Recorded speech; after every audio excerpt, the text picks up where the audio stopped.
আসসালামু আলাইকুম। Supply SMA lifestyle blog চ্যানেলে আপনাদের সবাইকে স্বাগতম। কেমন আছেন সবাই? আশা করি সবাই ভালো আছেন, আমরাও ভালো আছি। আজকে আমি গাজরের হালুয়া রান্না করব, ওইটাই আর কি আপনাদের সাথে শেয়ার করব আমি যেভাবে রান্না করি। তো দেখতেই থাকুন আমার ভিডিওটা দেখা শুরু করার আগে প্লিজ একটা লাইক দিয়ে দিবেন।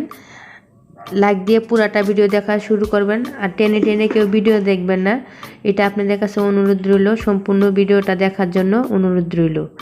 এখানে আমি গাজরগুলো খুব ভালোভাবে সিলে ধুয়ে নিয়েছি। আমি এখন কুচিয়ে নেব গাজরগুলো খুব ভালোভাবে। তো এই যে আমি গাজরগুলো খুব ভালোভাবে কুচিয়ে নিচ্ছি।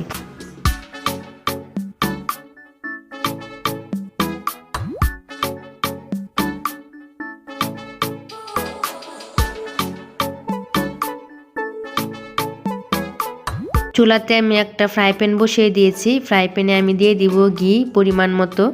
তেল দিয়েও হয়, কিন্তু ঘি দিয়ে করলে টেস্টটা বেশি ভালো লাগে, খেতেও ভালো লাগে অনেক। আর এখানে আমি 3টা এলাচি দারচিনি 2 টুকরোর মতো দিয়ে দিলাম। দিয়ে এটাকে একটু নাড়ে ছেড়ে একটু হালকা ভেজে নেব, ঘ্রাণটা বার হওয়ার জন্য। একটু হালকা ভেজে তারপরে আমি গাজরগুলা দিয়ে দিচ্ছি।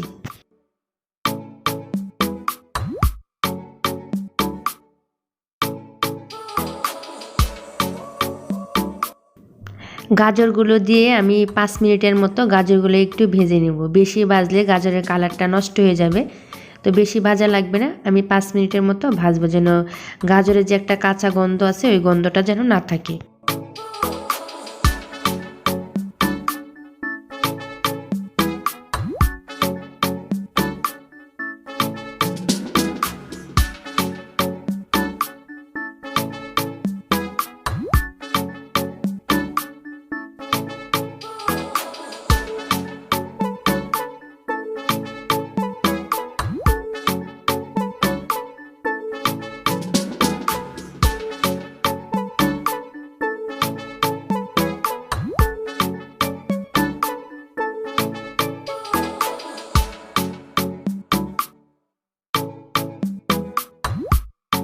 যারা এখন পর্যন্ত ভিডিওতে একটা লাইক দেন নাই, তো প্লিজ একটা লাইক দিয়ে দেন। আপনার কষ্ট হবে না, কিন্তু আমার অনেক উপকার হবে। আর যারা এখন পর্যন্ত আমার চ্যানেলটা সাবস্ক্রাইব করে নাই, যদি আপনাদের কাছে ভালো লেগে থাকে প্লিজ আমার চ্যানেলটা সাবস্ক্রাইব করে আমার ফ্যামিলির সদস্য হয়ে যাবেন। আর এখানে কিন্তু আমি খুব ভালোভাবে গাজরগুলো 5 মিনিটের মতো ভেজে নিয়েছি। ভেজে নিয়ে তারপরে আমি দুধ দিয়ে দিচ্ছি। আমি দুধ মানে আগে থেকে জাল করে একটু ঘন করে নিয়েছি গরুর দুধ। এখানে আমি 2 কাপ গরুর দুধ দিয়ে দিব। 1 কাপ দিয়েছি আমি, আবার আরেক কাপ গরুর দুধ এখানে দিয়ে দেব। এটা খুব ভালোভাবে দিয়ে খুব ভালোভাবে মানে ঢাকনা দিয়ে কিছুক্ষণ সিদ্ধ করে নেব।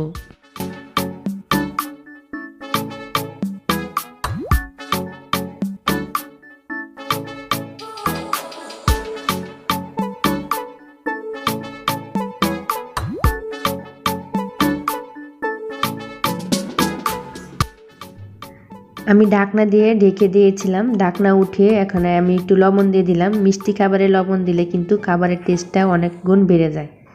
তারপরে আমি আবার ঢাকনা দিয়ে মানে অল্প কিছুক্ষণ সিদ্ধ করে নিয়েছি।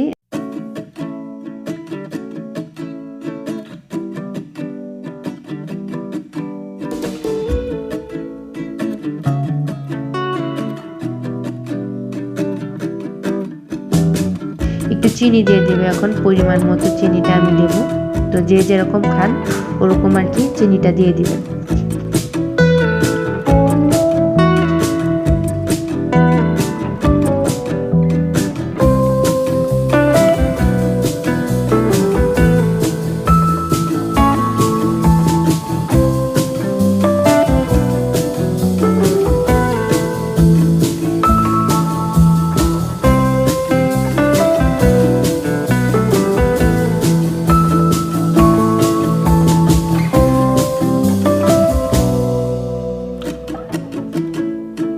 আর আমি ভালোভাবে ঢাকনা দিয়ে আর কি সিদ্ধ করে নিয়েছি। এখন প্রায় দুধটা শুকিয়ে এসেছে।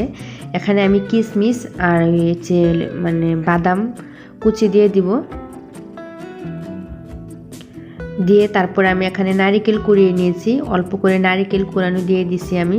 আমার কাছে কিন্তু গাজরের হালুয়াতে নারিকেলটা দিলে অনেক ভালো লাগে, তার জন্য আর কি আমি নারিকেলটা দিয়েছি।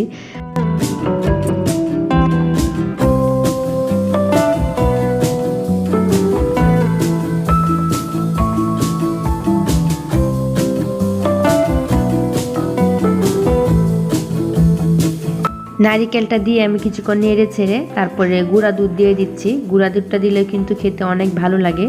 তো এখানে আমি একটু গুঁড়া দুধ দিয়ে দিলাম। গুঁড়া দুধটা দিয়ে খুব ভালোভাবে নাড়াচাড়া করে আমি নামিয়ে নেব।